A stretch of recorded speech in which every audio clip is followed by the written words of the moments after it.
আসসালামু আলাইকুম। দেশ এবং প্রবাসে যে যেখান থেকে আমার এই ভিডিওটি দেখছেন সবাইকে জানাই আমার পক্ষ থেকে আন্তরিক শুভেচ্ছা অভিনন্দন। সুপ্রিয় দর্শক শ্রোতা, আপনারা জানেন যে বিমটেক সম্মেলনে ডক্টর ইউনূসের সাথে ভারতের প্রধানমন্ত্রী নরেন্দ্র মোদীর বৈঠক হয়েছে। দ্বিপাক্ষিক বৈঠকে কি কথা হয়েছে আপনারা সবাই নিউজের মাধ্যমে জেনে গেছেন। সেখানে বলা হয়েছে প্রথম শর্ত বাংলাদেশ দিয়েছে নরেন্দ্র মোদীকে যে শেখ হাসিনাকে ফেরত দিতে হবে। এখন শেখ হাসিনাকে ফেরত আনতে পারবে কিনা এই বিষয়টা কিন্তু সন্দেহ রয়েছে। এখন অনেকে বলা বলি করছেন যে শেখ হাসিনাকে ফেরত আনা ডক্টর ইউনূসের দ্বারাই কোনো ব্যাপার না। ডক্টর ইউনূস একজন সম্মানীয় ব্যক্তি, শান্তিতে নোবেল বিজয়ী একজন ব্যক্তি, অত্যন্ত ট্যালেন্ট একজন ব্যক্তি। এই ব্যক্তিটির দেশে বিদেশে অনেক সম্মান রয়েছে এবং অনেক ক্ষমতাও রয়েছে। তাই বলে এই নয় যে একটি দেশের প্রধানমন্ত্রী দেশটিকে যখন পালিয়ে যায়, যেই দেশই তাকে আশ্রয় প্রশ্রয় দিক না কেন, সেই দেশ থেকে সেই সাবেক প্রধানমন্ত্রীকে আনতে পারবে, এটা কিন্তু অত্যন্ত জটিল একটি বিষয় আমার কাছে মনে হয়। আমার কাছে মনে হয় না যে মোদী সরকার যতদিন আছে শেখ হাসিনাকে ফেরত পাঠাবে। এখন পররাষ্ট্র উপদেষ্টা তৌহিদ হোসেন তিনি বলেছেন শেখ হাসিনাকে ফেরত পাঠানোর ব্যাপারে চূড়ান্ত কোনো সিদ্ধান্ত আসেনি মোদী সরকারের কাছ থেকে।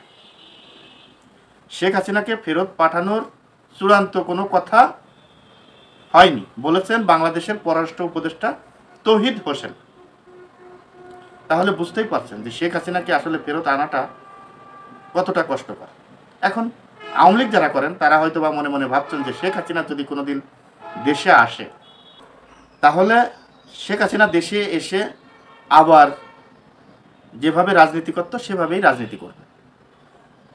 হঠাৎ করে একদিন দেশে চলে আসবে, নেতাকর্মীদেরকে খবর দিয়ে নেতাকর্মীদের সাথে যোগাযোগ করে আবার তারা রাজনীতিতে ফিরে আসবে। এই চিন্তাভাবনা কিন্তু এই আওয়ামী লীগের যারা নেতাকর্মী রয়েছেন, যারা সমর্থক রয়েছেন, তারা চিন্তা করছেন।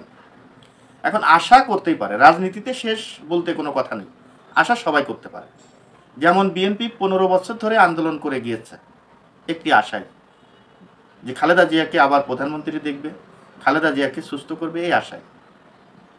এখন এই আশা কিন্তু এখনো পর্যন্ত আওয়ামী লীগের নেতাকর্মী যারা রয়েছে, যারা সমর্থক রয়েছে, তারা কিন্তু এখনো আশায় রয়েছে শেখ হাসিনা আবার দেশে আসবে, রাজনীতি করবে, আমরা আবার রাজনীতিতে ফিরে আসব।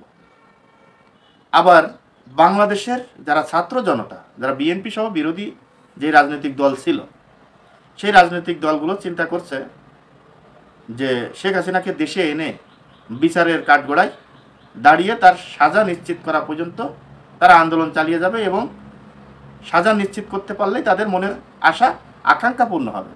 এখন আশা আকাঙ্ক্ষা তো সবাই করে, কারো আশা আকাঙ্ক্ষা পূর্ণ হয়, কারোর হয় না। আশাই করতে কোনো অপরাধ নাই, আশাই করতেই পারে। এখন কি হবে এটা কিন্তু দেখার অনেকটাই বাকি রয়েছে। দর্শক, শেষ করার আগে আপনাদের কাছে আমি একটি অনুরোধ জানাচ্ছি, যারা ইউটিউব থেকে দেখছেন তারা আমার চ্যানেলটিকে সাবস্ক্রাইব করবেন, আর যারা ফেসবুক থেকে দেখছেন তারা আমার পেজটি ফলো করে সাথে থাকবেন। দর্শক, আজ এই পর্যন্তই। পরবর্তী ভিডিও দেখার অনুরোধ জানিয়ে এখানে বিদায় নিচ্ছি। আমি মোহাম্মদ মিদুল হোসেন। আসসালামু আলাইকুম ওয়া রাহমাতুল্লাহি ওয়া বারাকাতুহু।